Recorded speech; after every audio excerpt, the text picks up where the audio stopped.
아멘. 할렐루야. 예, 우리 앞뒤에 불 보시고 주님의 사랑으로 인사들 나눕시다. 사랑합니다. 예, 이제 우리 각 가정에서 이 새벽 기도에 참여하는 모든 성도들과 또 우리나라 도처 또 해외에 있는 모든 성도들에게 하나님의 축복이 함께 하시기를 주님의 이름으로 축원합니다. 예, 지금 이제 우리 코로나가 이 1000명대를 넘어가는 그런 기승을 부리고 있지만은 하나님 앞에서 꼼짝 못할 줄로 믿습니다.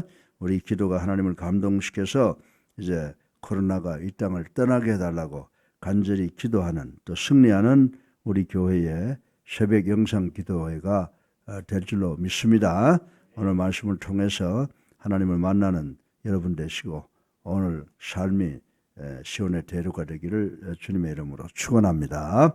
예, 우리가 그동안 이제 창세기부터 시작해서 출애굽까지 오면서 그동안에 쭉 회막, 성막을 짓는 그 역사를 공부를 해왔는데 오늘 말씀을 보면 이제 회막 역사가 끝나는 모습을 우리는 여기서 볼 수가 있습니다. 그래서 이 말씀을 통해서 이스라엘 백성들이 회막, 이 성막을 건설하면서 보여주었던 그 워킹 에틱, 그 일하는 그 윤리를 우리도 배워야 되겠다라고 하는 생각을 갖고 있습니다. 오늘 이 말씀을 통해서 우리 모두가 다 은혜 받고 하나님께 영광을 돌리고 하나님을 감동시켜서 하나님의 역사가 우리에게 일어나기를 주님의 이름으로 축원합니다. 우리가 이제 이 36장 1절에 보게 되면 이 부사렐과 오홀리압이라고 하는 사람이 성막 건축을 위해서 하나님의 부르심을 받는 모습을 볼 수가 있습니다. 그런데 오늘 드디어 이제 성막 건축 작업이 완결되는 모습을 볼 수가 있습니다. 여러분들, 우리가 이 완결되는 모습을 통해서 21세기를 살아가는 우리들이 이 세상을 과연 하나님 앞에서 산다고 생각하면 어떻게 살아야 되는가를 교훈받을 수 있다고 생각을 합니다. 그래서 오늘 이 전 이스라엘 백성의 피땀 흘린 협조로 성막에 필요한 모든 도구가 완성된 것을 우리가 한번 마음으로 그려보면서 이 말씀을 들으시길 바랍니다. 이 본문은 성막 작업을 끝낸 이스라엘 자손들이 제작한 모든 이 성물 기구를 누구 앞에 배열시켰어요? 모세 앞에 배열하고 최종 점검을 받는 장면이 서술되어 있습니다. 이제 이 성막 건축의 마지막 장면을 통해서 이스라엘 백성들이 그동안 하나님의 성업을 하는 데 있어서 어떤 마음, 태도, 마음과 가짐과 또 태도를 가지고 이 사업에, 이 역사에 임했는지를 살펴보고 우리 모두 은혜 받기를 주님의 이름으로 축원합니다.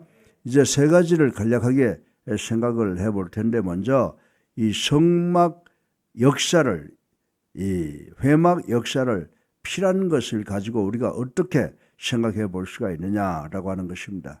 제일 먼저 우리가 성막 역사를 피하는 것을 보고 이스라엘 백성들이 어떤 마음가짐과 태도로 일을 했느냐라고 하는 것을 생각을 해볼 텐데 아주 상식적인 선에서 생각해 보자라고 하는 것입니다. 이스라엘 백성들이 이 회막 성막을 시작할 때 어떻게 했을 것 같아요? 시작에서부터 오늘 끝나는 날까지 열심을 다했다. 열심을 다했다라고 하는 것을 우리는 생각해 볼 수가 있습니다.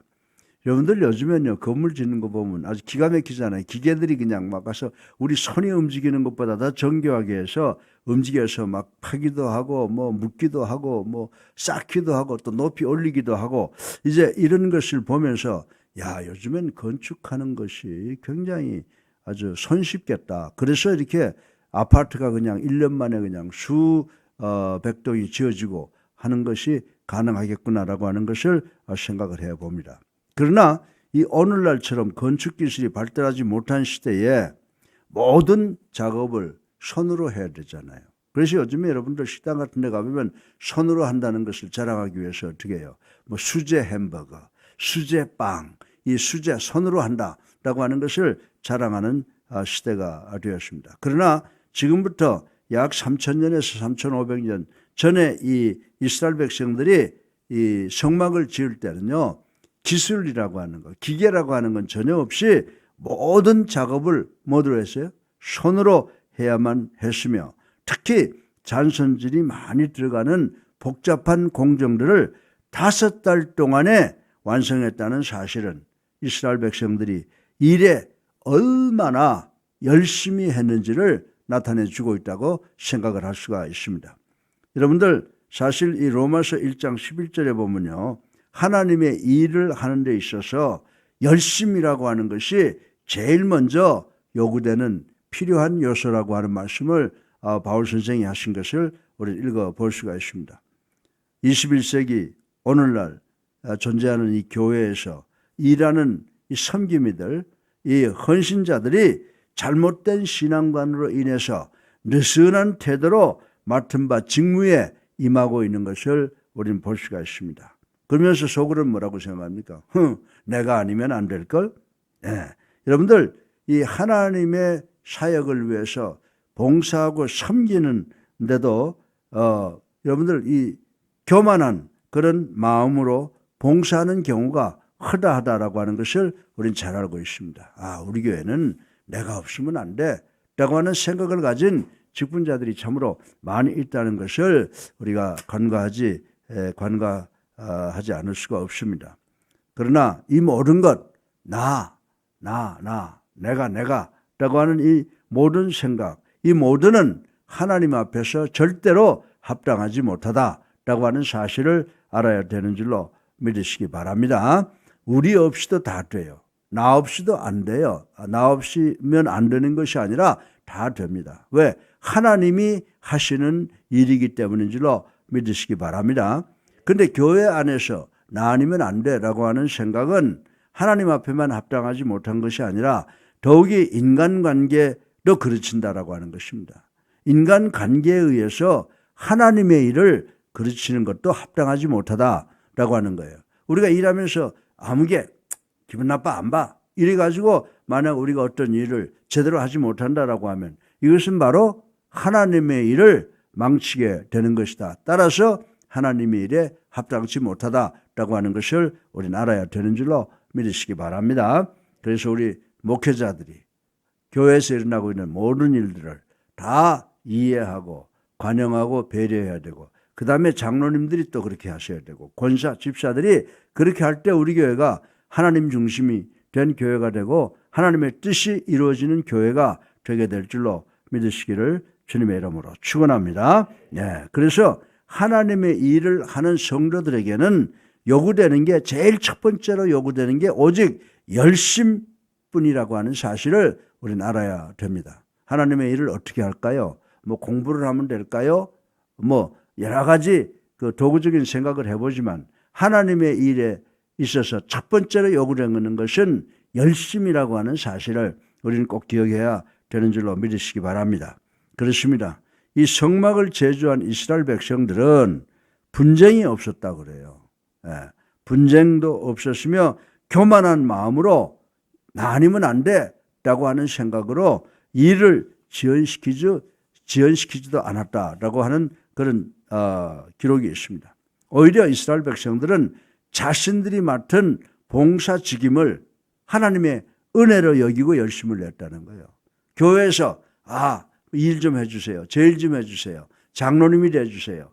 권사님이 돼주세요. 집사님이 돼주세요. 그러면 하나님의 은혜가 내게 내려지는구나. 감사합니다. 라고 열심을 내서 어떤 일이든지 모세가 이것 좀 하시오라고 하면 하나님의 은혜로 여기고 열심을 내서 최선을 다했다고 하는 그런 기록들이 남아있다라고 하는 것입니다. 사랑하는 성도 여러분, 성경에 기록된 주의 일꾼들의 자세에서 발견할 수 있는 이 공통된 특징이 열심이라고 하는 사실을 명심하는 우리가 되기를 주님의 이름으로 축원합니다. 여러분들 우리가 신약성경에 와서 정말 하나님께서 주신 일을 은혜로 알고 목숨 바쳐 일한 사람이 누구예요? 열심히 일한 사람이 누구예요? 바울이라고 하는 사람을 우리가 대표적으로 들 수 있는데 이 대표적인 인물, 이 바울은 어떤 사람입니까? 자신의 생에 축복이 꺼지는 순간까지 열심을 다했다고 하는 사실을 우리는 알고 있는 것입니다. 특별히 그는 유대인이잖아요.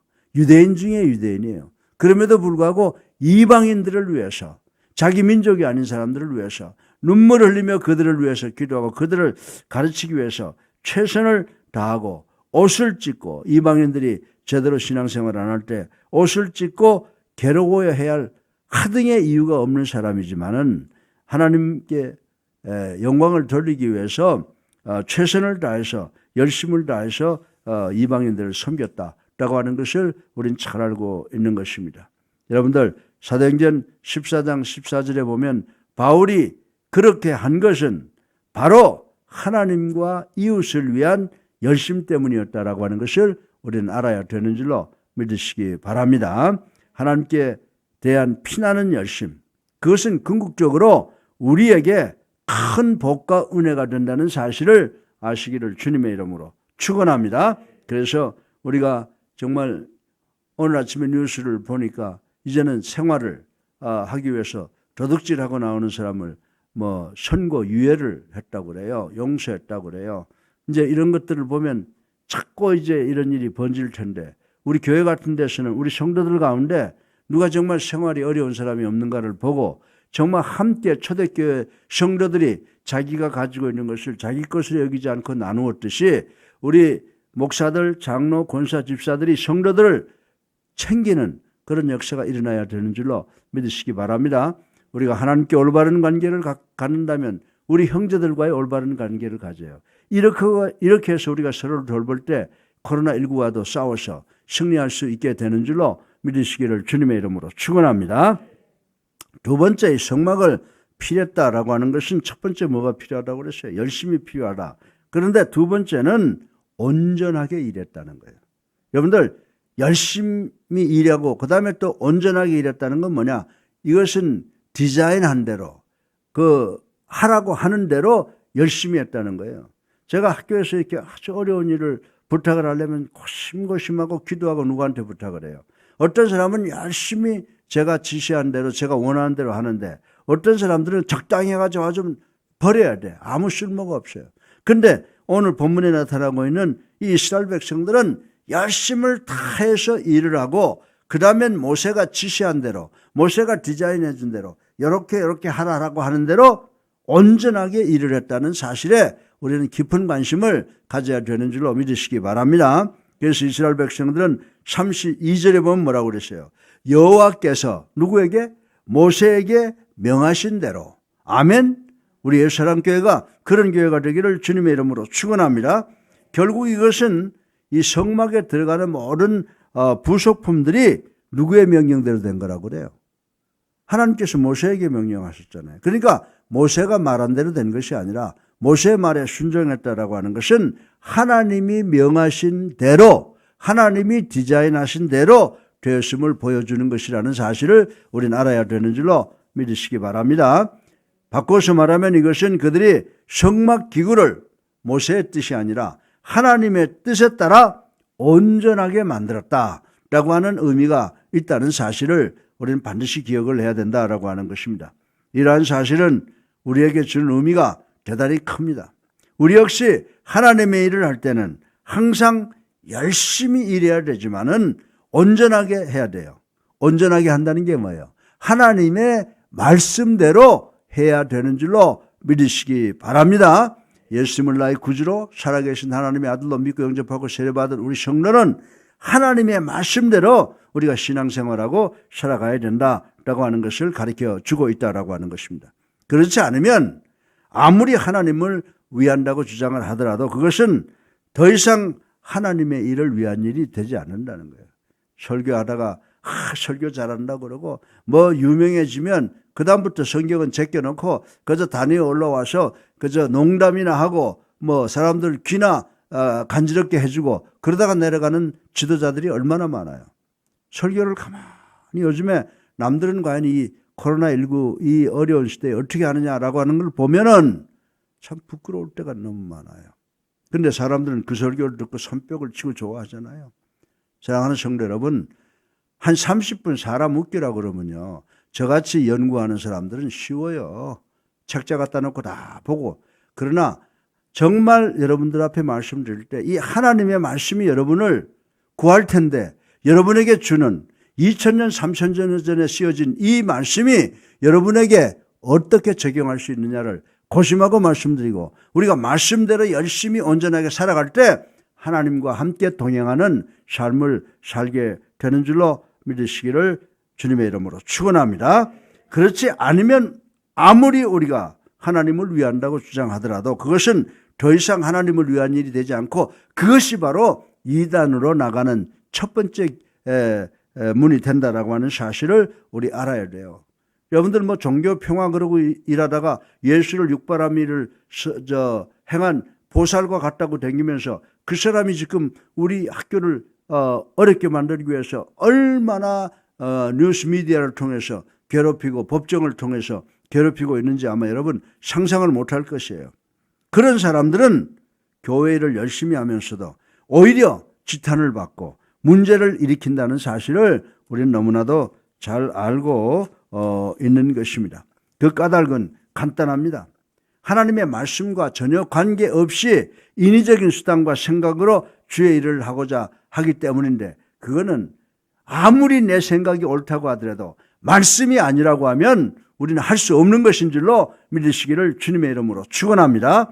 이처럼 하나님의 말씀을 무시함으로써 하나님 앞에서 온전하지 못한 헌신은 결코 하나님께 받아들여지지 않는다라고 하는 사실을 우리는 깨달아야 되는 줄로 믿으시기 바랍니다. 이스라엘 백성들이 언약으로 죽어갈 때, 그 하나님의 말씀에 순종할 때 그 언약이 다 떠나가 버렸다는 사실을 아시고, 지금 이 코로나19로 우리가 두려움 속에 살지만 우리가 할 수 있는 것은 말씀에 열심을 내고 우리가 신앙생활 온전히 하고, 그리고 그 말씀을 우리 모두에게 적용하려고 노력할 때 우리는 코로나19를 떠나보낼 수 있게 되는 줄로 믿으시기를 주님의 이름으로 축원합니다. 마지막으로 세 번째로 성막을 피렸다라고 하는 것은 첫 번째 뭐라고 그랬어요? 열심히 했다. 두 번째 온전하게 했다. 세 번째 충성스럽게 했다라고 하는 것을 성경에서 이야기를 하고 있습니다. 여러분들 이스라엘 백성들이 처음에 모든 성막기구를 만들 때 어떻게 했다고 그래요? 33절에 보면 모세에게로 가자. 성막기구를 다 만들어서 점검을 받는 거예요. 그래서 여러분들 교회일 모든 거 끝나면은 부족한 목사지만은 목사님 한번 와보세요. 목사님 이거 어떻게 됐습니까? 아, 이거 참 좋네요. 그럴 때 우리가 어떤 정책도 쓰게 되고 또 기구도 쓰게 되고 그러는 거지. 여기저기서 만들어 놓고 이제 다 됐어 그러고 자기 멋대로 쓰는 게 아니라 이 말입니다. 오늘 본문을 보게 되면 이스라엘 백성이 성막에 들어가는 모든 도구와 기구를 만들어 놓고 어떻게 했어요? 모세에게로 가져왔다고 그랬어요. 왜 그랬을까요? 모세가 오케이 라고 하는 그 결론이 떨어지기를 원해서 왔다고 하는 것입니다. 이것이 뭐냐? 모세에게로 가져왔다, 지도자에게 가져왔다라고 하는 이 말씀에 오면은 이스라엘 백성들이 열심히 온전히 했고 마지막까지 충성했다고 하는, 그리고 신실함을 보여주는 것이라고 말씀을 드릴 수가 있습니다. 마지막 점검받기까지 이스라엘 백성들의 충성이 변치 않고 하나님의 대리자인 모세의 판결을 기다렸다라고 하는 것은 이스라엘 백성들의 그 워킹 에틱, 그 일의 그 윤리에 대해서 우리가 알 수가 있습니다. 이스라엘 백성들이 성막을 완전히 마치고 기구까지 다 마칠 때에 그들의 워킹 에틱이 뭐냐? 열심히 하는 것, 하나님께서 명령하신 대로 온전히 하는 것, 그리고 마지막까지 충성을 다하는 것이었다라고 하는 것을 우리는 알 수가 있습니다. 대체로 우리 인간들은 무슨 일을 함에 있어서 마지막에 다다르면 불성실하고 해이해지는 것이 일반적인 경향이라고 말씀을 드릴 수가 있습니다. 저부터도요, 뭐 하나 쓸 때 보면요, 처음에는 잘 써요. 서론 같은 거. 그러다가 결론 가면 하루 피곤하고 흐지부지해지는 경우가 많아서 다시 또 돌아보고 고치고 하는 것을 하고 있습니다. 여러분들, 그러나 이강평 목사의 이런 자세에 비해서 이스라엘 백성들을 살펴보면 이스라엘 백성들은 어떻게 합니까? 열심히 하고 온전히 하고 마지막까지 충성을 다해서 가히 하나님의 참된 백성이요 일꾼으로 간주되는 모습을 우리는 여기서 볼 수가 있습니다. 그래서 이스라엘이 그렇게 적은 나라지만은 지금까지 하나님의 축복으로 이 지구 전체를 장악하고 주관하는 모습을 우리는 볼 수가 있는 것입니다. 사랑하는 성도 여러분, 우리들도 하나님 앞에서 우리의 신실성과 충성에 대하여 심판받을 날이 올 것을 인식하시기를 주님의 이름으로 축원합니다. 그래서 우리가 세상 살면서요, 적당히 사는 것이 아니라 마지막 심판받을 날이 있다라고 하는 것, 그것을 대비해서 끝까지 충성해야 돼요. 그래서 고린도전서 4장 2절을 보면 맡은 자들에게 구할 것은 충성이다라고 하는 말씀을 우리가 반드시 기억해야 되는 줄로 믿으시기를 주님의 이름으로 축원합니다. 사랑하는 우리의 사랑교회 성도 여러분, 얼마나 힘들고 고통스럽습니까? 그러나 우리가 이것을 잘 극복할 때 이것이 오히려 우리가 축복받는 연단의 기간이 될 것이라고 하는 사실을 믿고 최선을 다하는 우리가 되어야 될 줄로 믿습니다. 우리가 본문 마지막 부분 43절에 보면 뭐라고 말씀하고 있습니까? 모세가 그 필요한 모든 것을 본즉 여호와께서 명하신 대로 되었으므로 그들에게 축복하였더라. 아멘. 예. 정말 우리가 하나님의 영광을 위해서 일하고 우리 모두가 모여서 이거 정말 말씀대로 했구나. 그리고 서로가 서로를 축복하고 목사가 여러분을 위해서 간절히 기도할 수 있는 그런 역사의 기록을 남겨야 되는 줄로 믿으시기를 주님의 이름으로 축원합니다. 따라서 우리들도 어떻게 일할까요? 열심히 온전하게 그리고 충성스럽게 일하여 이스라엘 백성들이 오늘 본문을 통해서 받은 이 훌륭한 평가를 받아야 되는 줄로 믿으시기 바랍니다. 그리고 지도자가 축복하는 그 모든 결과를 만들어내야 되는 줄로 믿으시기를 주님의 이름으로 축원합니다. 하나님의 일을 하는 데 있어서 이해타산적이고 인위적인 태도 모두를 버리시기를 바랍니다. 여러분들, 코로나19는 남의 문제가 아니에요. 우리 모두의 문제인 줄로 믿으시고 우리가 함께 기도 열심히 하시고 온전하게 기도하시고 충성스럽게 기도해서 이 하루속히 백신이 만들어지고 치료제가 만들어져서 이 지구 위에 이 코로나19가 떠나가게 하도록 하나님께 간절히 기도하시는 우리 모두가 되기를 주님의 이름으로 축원합니다. 자, 이렇게 하려고 하면 우리의 소망을 어디에 둬야 됩니까? 오로지 하늘에 소망을 두고 하나님 앞에 자랑스럽게 서는 날까지 최선을 다하는 우리 모두가 되시기를 주님의 이름으로 축원합니다. 사랑이 많으신 아버지 하나님,